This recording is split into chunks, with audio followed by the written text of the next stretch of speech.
Bom dia, queridos educandos do oitavo ano. Eu sou o professor Joel e hoje nós vamos ter mais uma revisão aí sobre reprodução animal, né? Falar alguns conceitos aí, a gente vai ver como é que estão esses conceitos, tá bom? Quero dar muito boas-vindas a vocês, também aos responsáveis aí que acompanham as aulas aqui no Centro de Mídias, bem como nossos queridos colegas professores que sempre estão junto com a gente aí.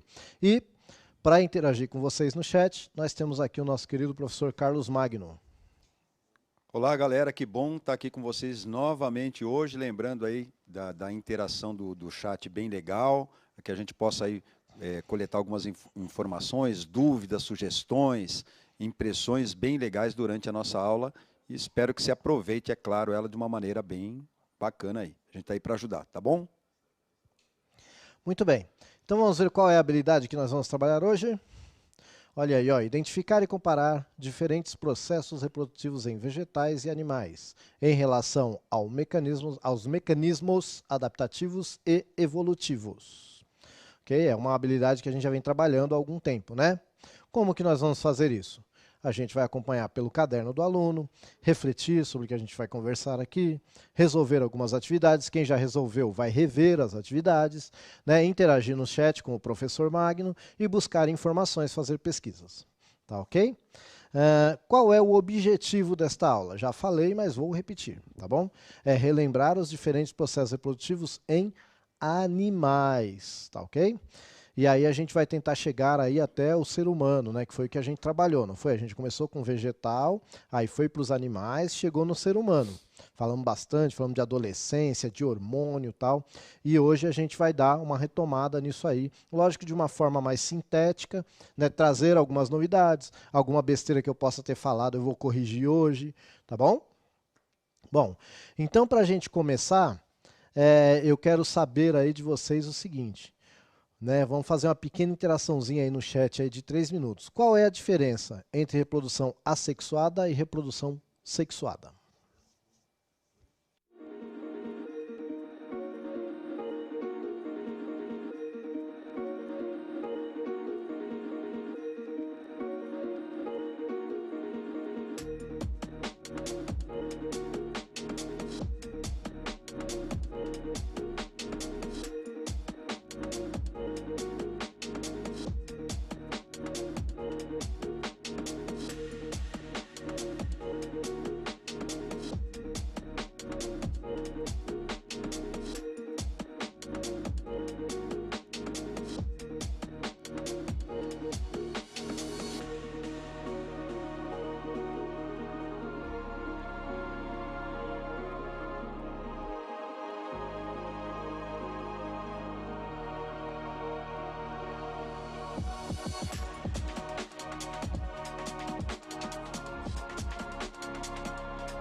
Olha, professora, a Murielle, acho que é isso, escreveu aqui, a assexuada não tem a presença de gametas e a sexuada tem. Legal, né? Ok. Ó, Gabriele escreveu, reprodução assexuada envolve um ser e a reprodução sexuada envolve dois seres.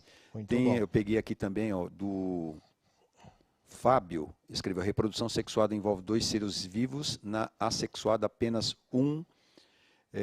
Rafael acha que essa aula é repetida. Ok. A Ana Clara é aquela que eu li para você. Ó. A Ana Clara escreveu gametas, né? Ó, a Carolina escreveu sexuada existe troca de material e assexuada não. Ah, tá todo mundo assim, indo num caminho legal aqui Muito bom. dessas coisas que você percebe que assistiu, né? As nossas aulas. Eu vou fechar com esse nome aqui, ó, que legal. Etali. Escreveu, sexuada é a que necessita de gameta feminino e masculino. Muito bem. Pessoal, então, né, aqueles que responderam, perfeito, percebemos aí que estão acompanhando as aulas. Agora tem alguns, né, que nós vimos aqui antes de voltar, que realmente, assim, primeiro comentaram se a aula é repetida. Não, a aula não é repetida. E é importante a gente fazer essa recapitulação, porque a gente vê no chat também que muitos colocaram, não lembro, não sei, não vi. Então, é uma forma também de ter mais uma oportunidade de aprender, aqueles que não aprenderam, né? E aqueles que aprenderam, revisar, né? Firmar mais aí, tá bom? Então não é uma aula repetida, vocês vão ver que eu vou falar de uma forma muito mais rápida e mais concisa e fazendo algumas correções aí em algumas coisinhas que eu falei nas aulas anteriores, tá ok? Bom, para começar, a gente vai falar da reprodução assexuada, certo? Ó, eu coloquei uma observação aí, porque na aula anterior eu falei assim, que quando a reprodução é assexuada, não vai haver troca de material genético e logo não vai haver variação genética. E eu fui corrigido de uma forma correta, tá? E eu não tenho problema em falar quando eu erro, não, porque eu sou ser humano, graças a Deus, né? E por isso a gente erra. E assim, realmente não vai ter troca genética, tá? Mas a genética deste ser vivo que vai se reproduzir assexuadamente, ela pode sofrer uma mutação. Então vai haver uma variação muito menor da genética, mas pode haver, tudo bem? Ainda que seja menor, essa variação ela pode haver, mas vai haver muito menos do que na reprodução sexuada. Uma outra coisa que é importante, quando a gente vê ali a estrela do mar, né, a gente fala que ela se reproduz por brotamento. Aí também houve uma correção, porque o certo falar em animal é regeneração. Não necessariamente, tá, gente? Eu posso falar de regeneração, mas eu tenho que lembrar que quando eu faço um corte também, que meu corte sofre uma cicatrização, isso é uma regeneração. Agora, o que acontece? A gente vai ter um animal, por exemplo, a hidra ela vai brotar igual a uma planta, e depois esse cara vai ficar independente. Então existe o brotamento também, tá? Em animal, tudo bem? E existe a regeneração, tá ok? Então a gente enriquece um pouquinho mais, não tem problema. Gente, a gente que estuda, a gente não tem que ter problema em admitir erro, até porque o conhecimento ele evolui o tempo todo. E às vezes você pega 4 livros e cada um fala de um jeito, e não quer dizer que um esteja certo e o outro errado, tá? Quer dizer que a forma que o cara enxergou ali é daquele jeito. Tudo bem?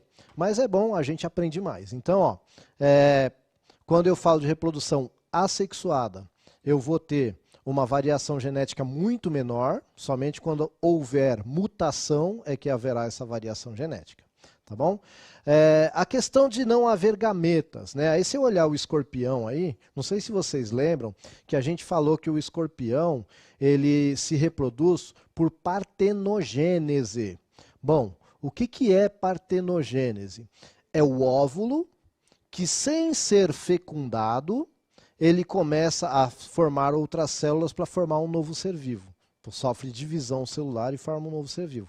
Então, a gente tem que lembrar que o óvulo é um gameta, tá ok? Não vai haver o encontro de gametas, ou seja, não vai haver a fecundação. Não vai ter um espermatozoide que vai encontrar o óvulo para que possa haver a fecundação. Tudo bem? Essa é a diferença, mas tem um gameta aí. Então eu posso falar que na reprodução assexuada não tem encontro de gametas, mas eu posso falar que não haverá na reprodução assexuada, não haverá a presença de gametas, aí vai depender da reprodução. Se for igual da estrela do mar, lá, que é a regeneração, se for igual à hidra, que é o brotamento, né, não vai haver gameta. Agora, se for igual o escorpião, que faz a partenogênese, ainda que tenha só o gameta feminino, vai haver o gameta, porque a espécie ali não tem macho, então não vai ter a questão do espermatozoide para fecundar. Tudo bem, gente? Então, isso são até curiosidades, né, dos seres vivos, porque às vezes a gente tende a achar que tudo funciona como funciona o nosso corpo, mas não, olha aí, eu estou falando de uma gama muito pequena, porque eu estou falando para o 8º ano. Quando vocês chegarem no ensino médio, vocês vão ver que tem outras situações. E se você for estudar biologia ou biomedicina, né, falando um pouquinho dos projetos de vida aí, ou até mesmo medicina ou enfermagem, você vai ver que a biologia, quando você for estudar bactéria, etc e tal, tem muitas outras possibilidades, tá? Não estou nem falando de plantas, também que vai ter outras possibilidades. Tudo bem, gente? E conhecimento não ocupa espaço, a gente aprende um pouquinho mais. Pois bem, dito isto, eu quero então fazer uma perguntinha para você agora, tá bom? Em cima disso que eu acabei de revisar, nós não fizemos uma revisão? Então eu quero saber de você o seguinte: na reprodução assexuada, quase não há variação genética. Por quê? 3 minutinhos.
Olha, vamos começar com o Renan Gomes. Por que não tem troca de material genético?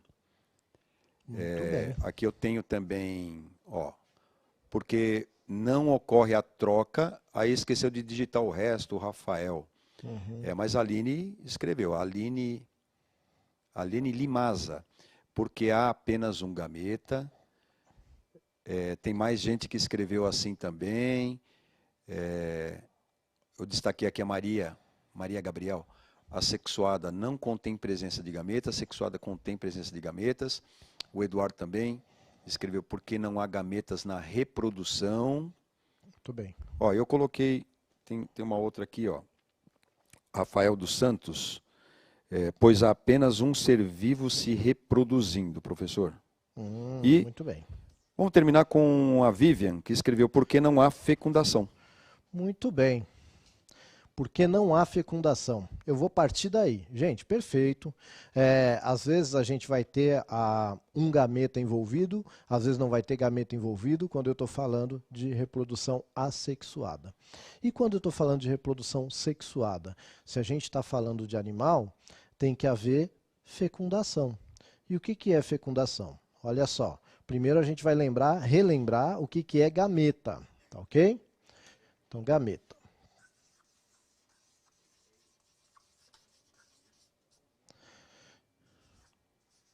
Então, o espermatozoide vai ser o gameta masculino e o óvulo vai ser o gameta feminino, tá bom?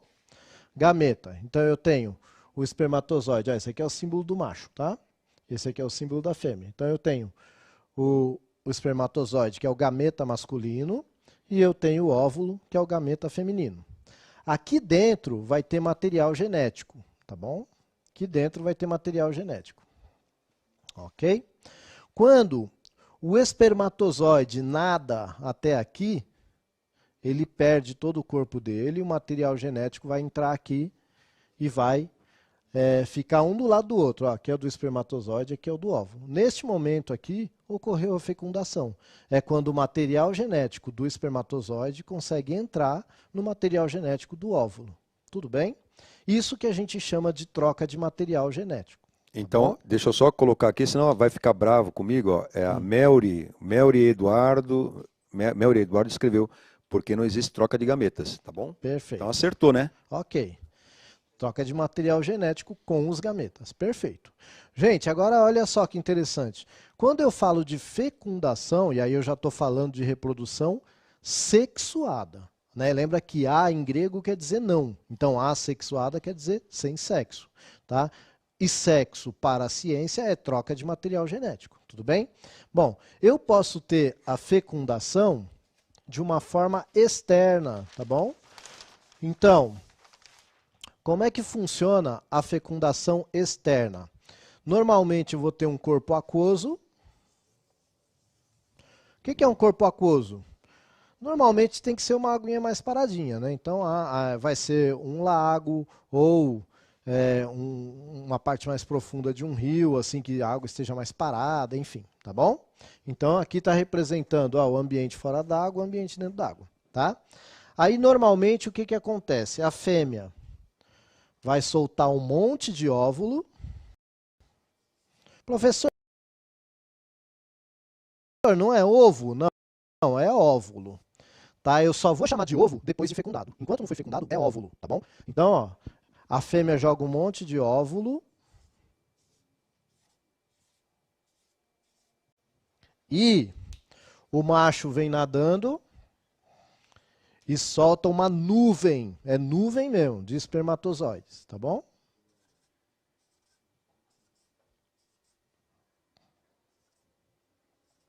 Esses caras vão sair nadando aí.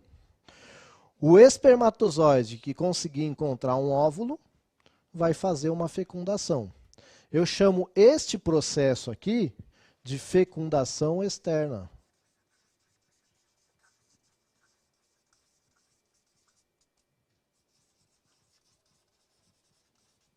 Ocorre fora do corpo, fecundação externa. Tá bom? Quem que vai fazer fecundação externa? Ora, passa o slide aí para mim, por favor. Normalmente, quem mora na água, né? Então, ó, peixe, muitos peixes, todos os peixes, muitos peixes. Quando a gente fala de vida, é muito complicado a gente generalizar. né? Professor, vai ter peixe que não vai fazer fecundação externa? Provavelmente, tá bom? Quando a gente fala de vida, é muito difícil a gente falar, 100% dos casos é assim. Tudo bem? Bom, quem mais? Ó, a gente vai ter alguns artrópodes que vivem dentro da água. Professor, o que é um artrópode? Um artrópode é um animal que vai ter um esqueleto para o lado de fora e vai ter as suas patinhas articuladas. Então, inseto é artrópode, aranha é artrópode, e esses caras aí, que são os crustáceos, que são os camarões, os caranguejos, tá? Eles podem ter fecundação externa. Por quê? Porque ele está ali na água, ó. A água facilita isso aqui. E sabe quem mais que vai ter fecundação externa também? Muitos, muitos, muitos anfíbios. Tá bom? Porque o anfíbio, né, o nome anfíbio quer dizer duas vidas, né? Porque ele vive parte da vida dele dentro da água e parte da vida dele fora da água, certo? E por que disso? Que ele está sempre próximo à água. Ele não conseguiu se libertar da água. Um dos motivos é porque a fêmea vai botar os óvulos dela lá na água e o macho depois vai jogar a sua nuvem de espermatozoide, tá? Normalmente o macho vai apertar a fêmea, né?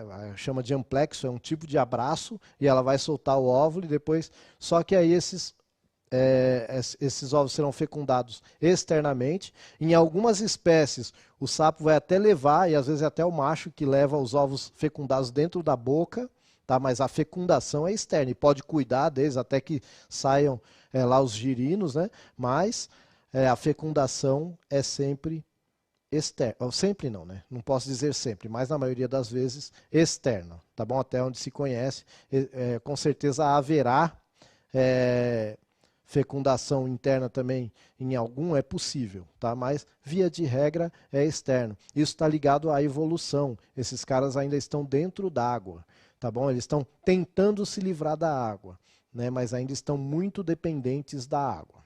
Tudo bem? Então aí, perguntinha para você aí, ó, no chat.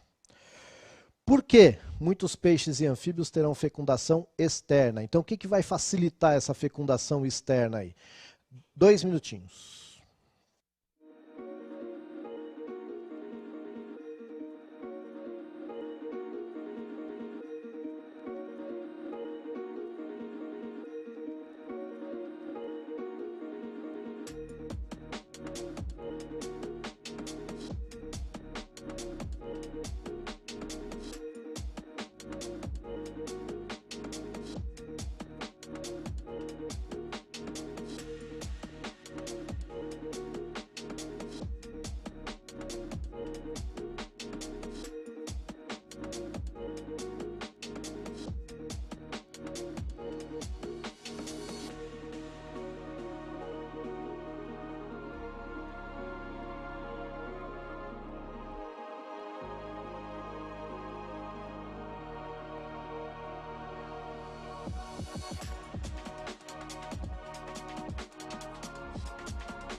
André, a aula de hoje é gravada, você pode assistir depois nas redes, tá bom? A maioria dos alunos aqui escreveu a água, Eduardo, Murilo, Isabelle. Todo mundo pegou bem aí, professor. Tranquilo, Miguel, por causa da água, Ana Carolina.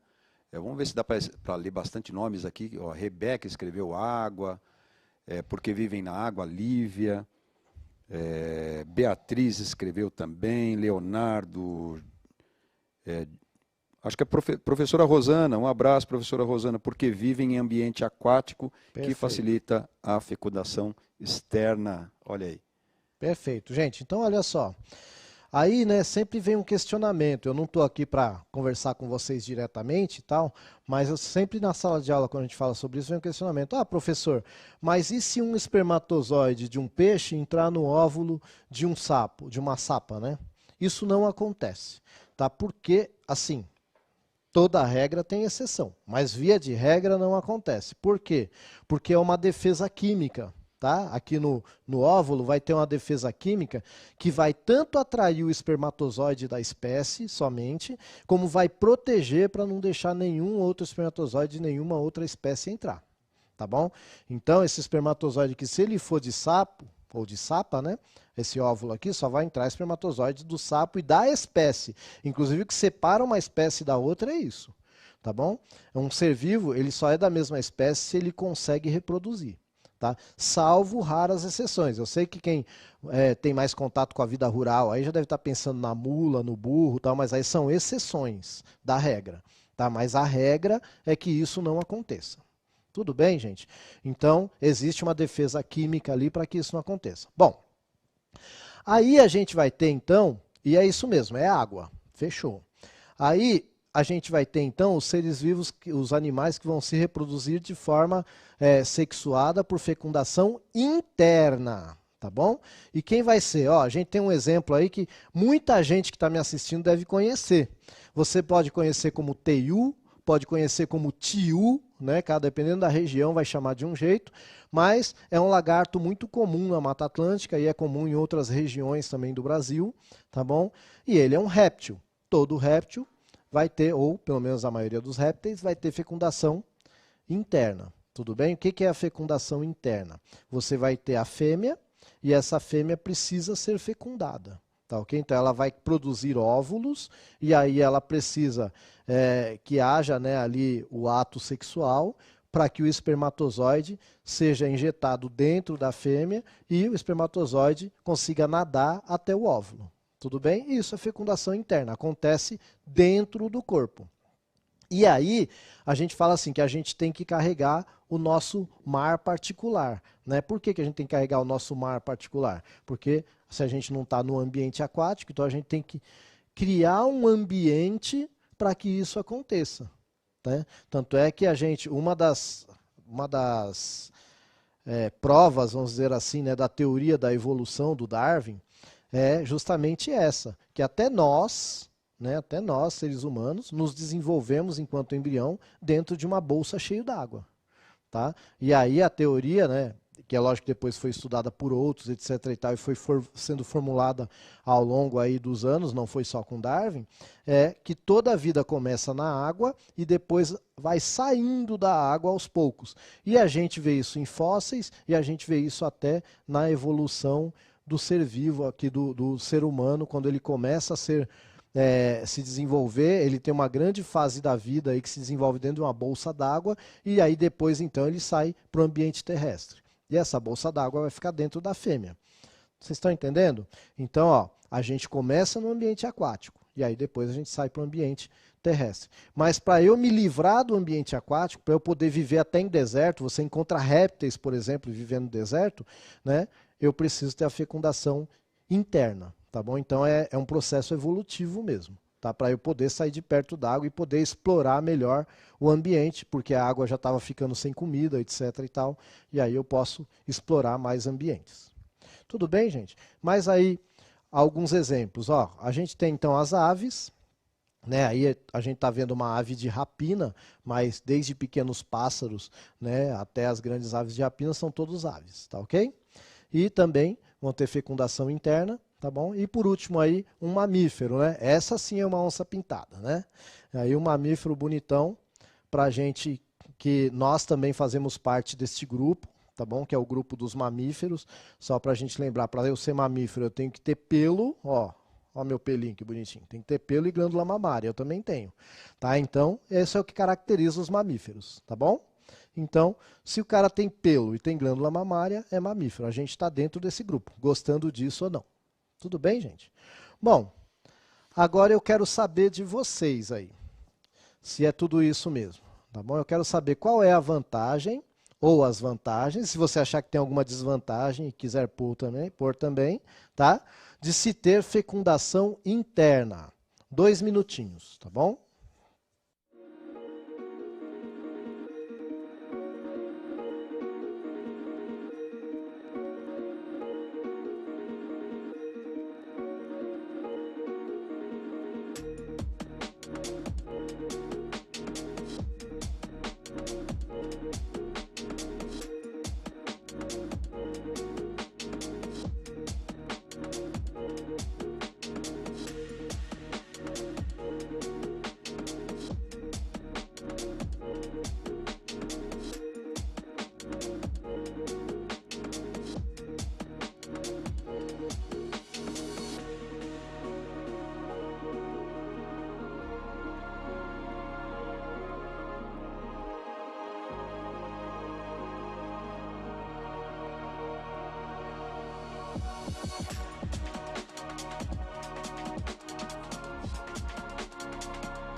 Ah, eu gostei da Maria Luísa aqui, que sintetizou. Todos tiveram uma participação legal, mas a Maria Luísa escreveu assim, ó, maior segurança para o embrião. Por exemplo, a Giovana escreveu proteção, ela entendeu isso, né? Protege a fecundação, disse a Maria Clara, por canta d'água. Olha, as meninas estão de parabéns aí, você vê que é meio instintivo isso, né? A Emily escreveu, a vantagem é que a fecundação interna é menor que a externa. Troca de genética, professor?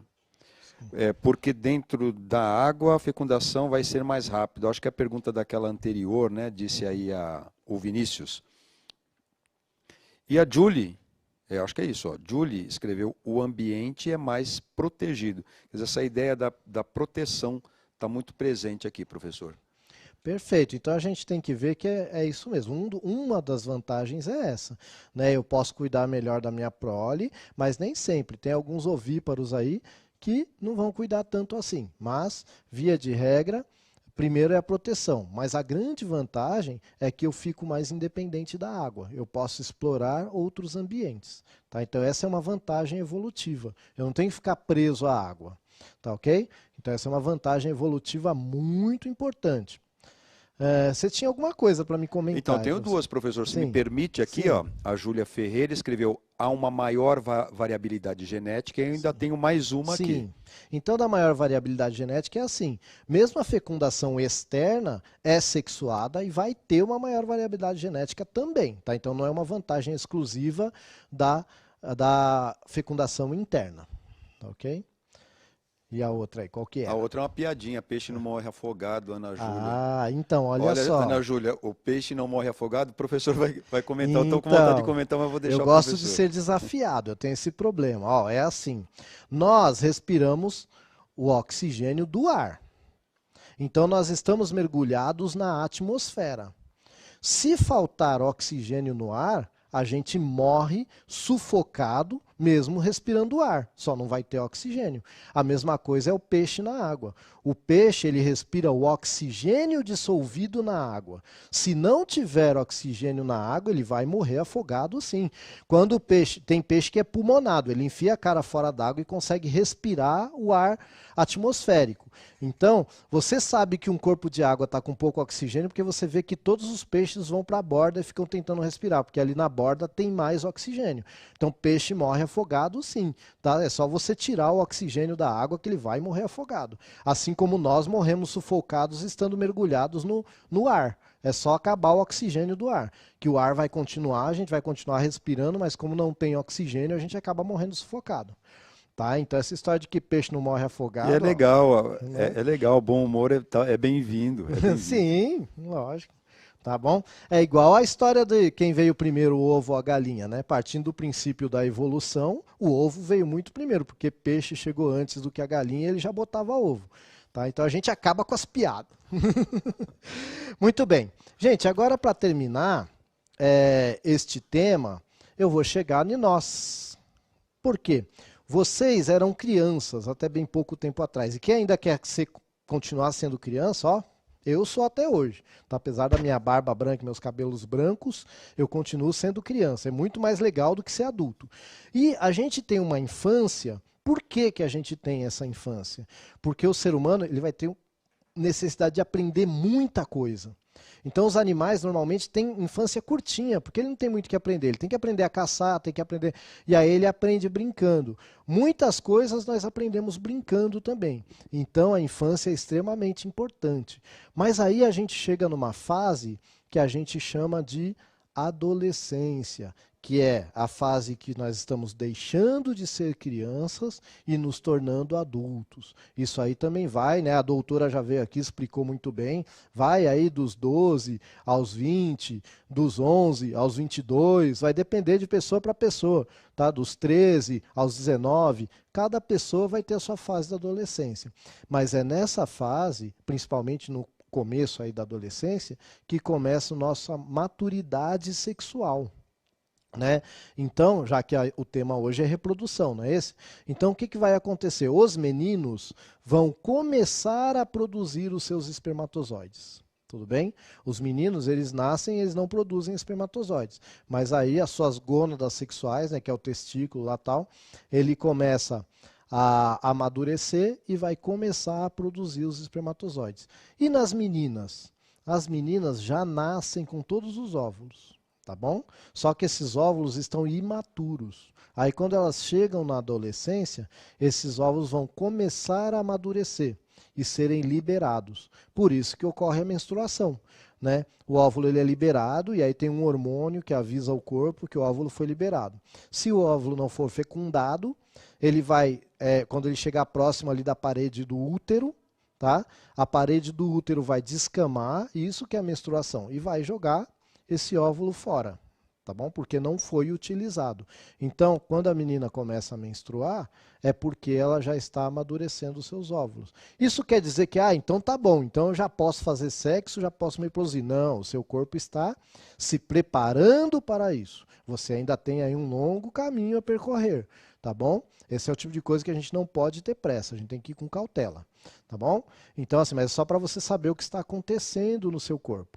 Então, a gente falou desde a sexualidade, desde a questão da reprodução assexuada, fecundação externa, fecundação interna, e agora falar um pouquinho da gente, né, que a gente trabalhou aí nas últimas aulas, a nossa maturidade sexual. E também, ó, a gente tem que amadurecer aqui.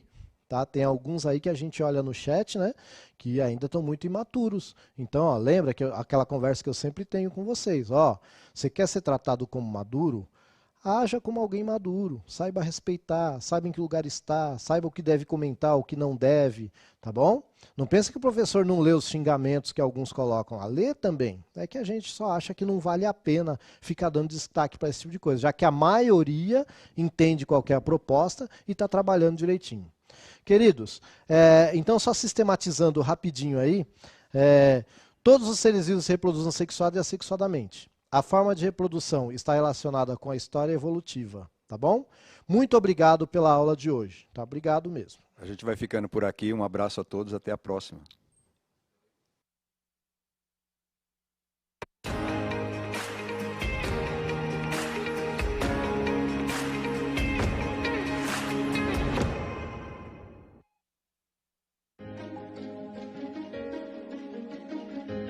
A escola pode estar distante, mas as aulas não.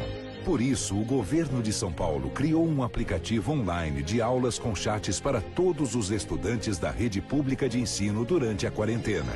O acesso à internet é gratuito e você ainda pode assistir às aulas ao vivo nos canais digitais da TV Cultura. Baixe o aplicativo e estude.